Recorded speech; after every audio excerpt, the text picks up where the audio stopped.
জীবন কি জিনিস ভাই দেখেন, আমাকে একদম একা করে দিচ্ছে দেখ, কেউ নাই। আজকে খুব এতিম এতিম লাগতেছে ভাই।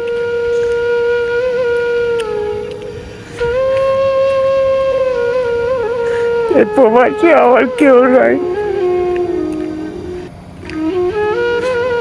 এই প্রবাসে আমার দু বন্ধু আছে ভাই।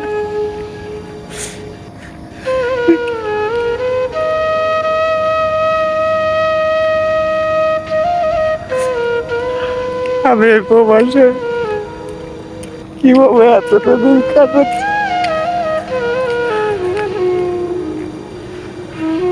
আমি কি করে আরো এতটা দিন কাটাবো? প্রবাসে আইসি 1 বছরই হয় নাই, এতটা দিন কি করে থাকবো?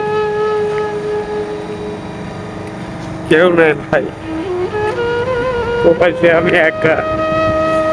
মা বাবা ভাই বোন চাচা চাচি আত্মীয় স্বজনের অভাব নাই, সবকিছু থাকতেও আজকে নিজেকে খুব এতিম মনে হচ্ছে। মনে হচ্ছে আমার কেউ নাই, মনে হচ্ছে পৃথিবীতে শুধু আমি একাই, আর কেউ নাই।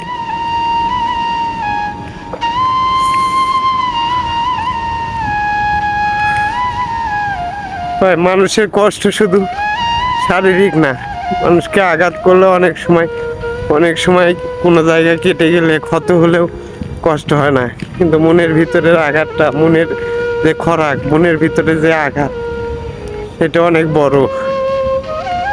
সে আঘাতে যে কষ্টটা দেয়, ওই যে ক্ষতটা হয়, ওই ক্ষত আঘাত ততটা দিতে পারে না।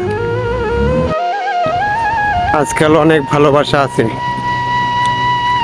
টাকা দিয়ে কিনা যায়, কিন্তু মা বাবার ভালোবাসা কখনো টাকা দিয়ে কিনা যায় না।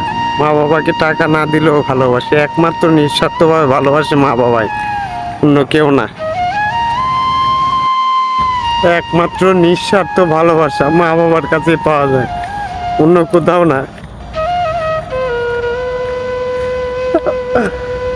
আমি মা বাবাকে খাওয়াই না, পড়াই না, মা বাবার কোনো দায়িত্ব পালন করি না, কিন্তু তারপরও তারা আমাকে নিঃস্বার্থভাবে ভালোবাসে।